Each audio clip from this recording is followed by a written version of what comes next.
Thank you for having me here today. Thank I'm you. Manuel Mukad, and I'm a journalist from Mozambique. I work for the biggest daily newspaper in Mozambique, Noticias. I cover a whole host of issues, economics, politics, and humanitarian things. And probably you know that we're having a very, very stressful times now because of these humanitarian issues in Cabo Delgado and northern Mozambique. Yes, so brief us about the situation in northern Mozambique. What is going on there? Basically, it's a struggle that we really don't know the origins of that struggle there, that fighting, that combat.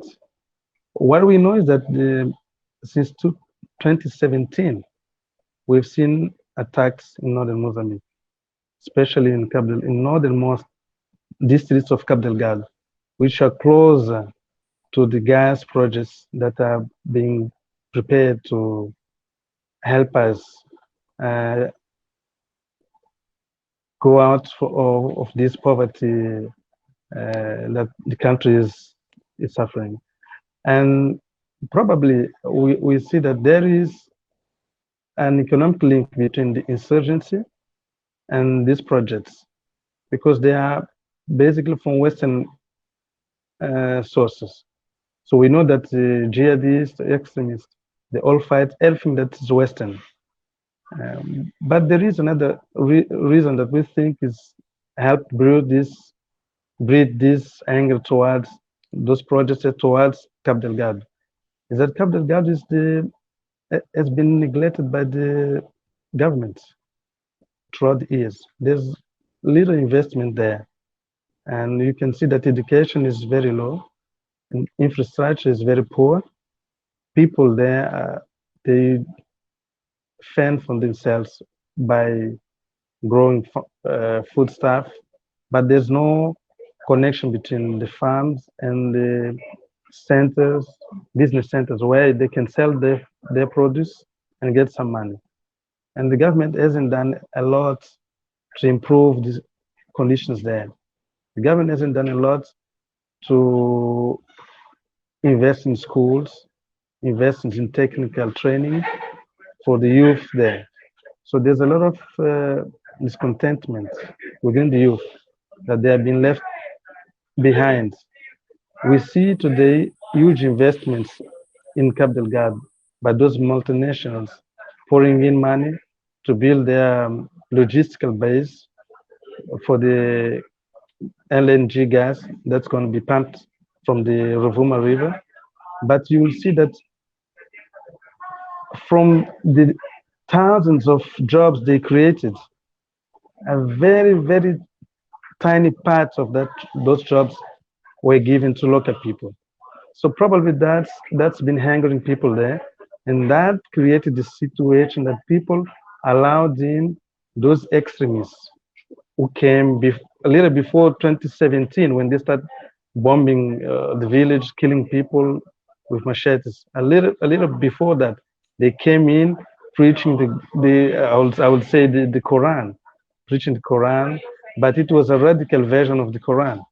So the government was warned beforehand by the Muslim clergy there, Muslim imams, that there are some guys who are here trying to instill hate speech using Quran. So we depart from ourselves from that current of people. They want the government, but the government didn't take it very, very strongly. They dismissed it, said, "Ah, it's just a band of youth, it's nothing." Mm. But today we see that it's a much more serious. So we see that many nationals, or let me say, many people drawn from different countries, including Zimbabwe, are caught up in that situation. So what is happening in terms of foreigners that are caught up there, including Zimbabweans?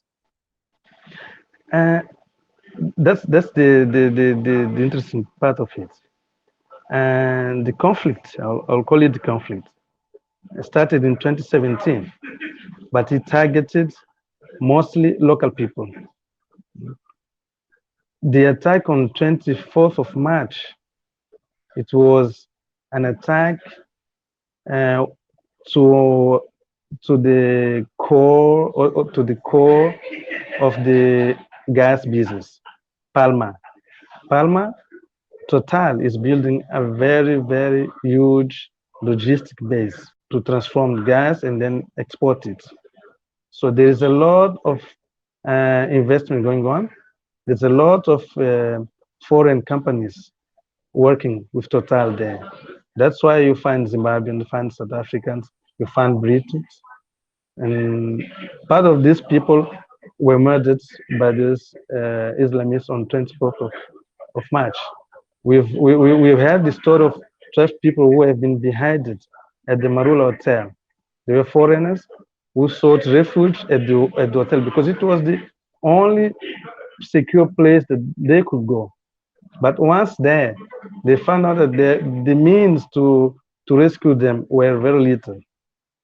Some tried to break away from the siege on a convoy of 17 cars, but 7 cars were torched and 7 people were killed trying to flee the scene there. And most of those who were killed were foreigners. That's why your question is, why Zimbabweans are there? They are working for the companies building this logistical base. And SADC is attempting to actually quell the situation there. What do you think SADC can do, in Mozambique?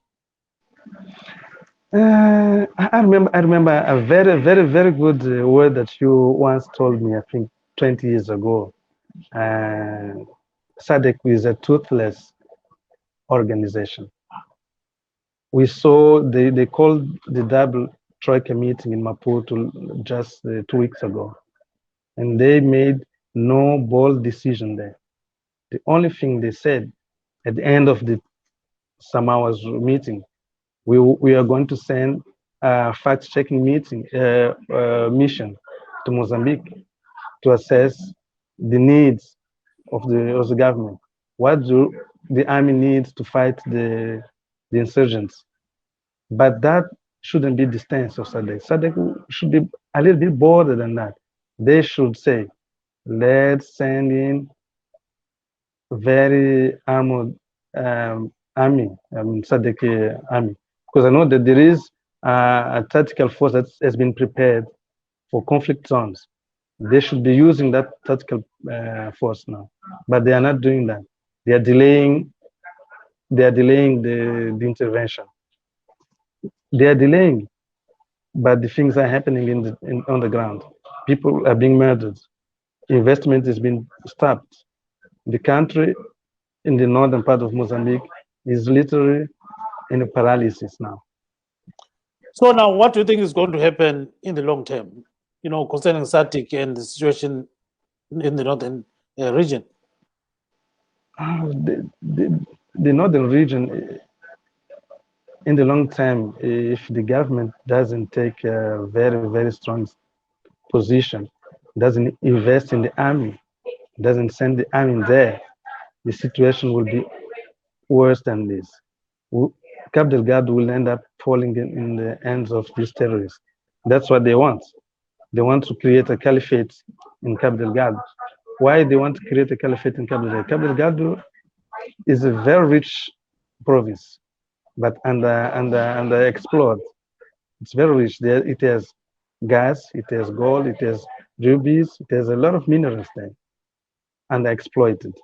So they want to exploit these resources, but you see, they will use that money to buy weapons to continue to control that area. Cabo Delgado has a very, very large area of the ocean where you can have international traffic of drugs, arms. That's what they want. They want a safe haven to do everything they want to have money. Someone, I don't know who's leading them, but someone is behind them, of course. And why is it so difficult for the Mozambican army to actually defeat the militants? The very first thing is that Mozambique disinvests a lot in the army. during the past 20 years. There was no investment in the army. The only thing the government did in the army or the police, they invested more in the means to suppress dissident, I mean, citizen freedoms. That's what they did. They didn't arm the army towards fighting external aggression like this one. We were never prepared to this. That's why when it started in 2017, the government said, no, it's a infighting between religious people there or youth, discontented youth. It's nothing. They didn't do anything to quell the insurgents then.